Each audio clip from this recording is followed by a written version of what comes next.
Dnešný deň je smutným dňom pre včely a iné opeľovače, od ktorých závisí naše prežitie. Európsky parlament napriek mnohým snahám nepodporil pomoc farmárom pri nahrádzaní nebezpečných pesticídov. Práve tých, ktorí zabíjajú včely a iné opeľovače, ale aj poškodzujú naše zdravie. Jeden neúspech nás však nemôže zastaviť. Nemôžeme sa jednoducho vzdať. V stávke je príliš veľa.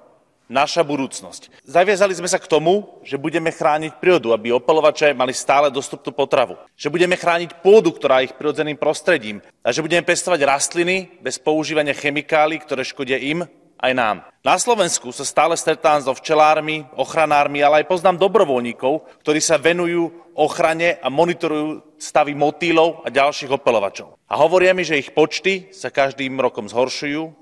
A občania a občianky Európskej únie si to veľmi dobre uvedomujú a žiadajú od nás, politických predstaviteľov, nápravu. Očakávajú, že naplníme svoje sľuby. Dnes sme ich sklamali. Preto by som ešte raz chcel apelovať na Európsku komisiu, na kolegov a kolegyne tu v Európskom parlamente a na členské štáty vrátane Slovenska. Podporte ochranu opeľovačov. No nezabudnite ani na podporu všetkých aktívnych ľudí, ktorí sa chcú zapojiť do ich ochrany. Ďakujem.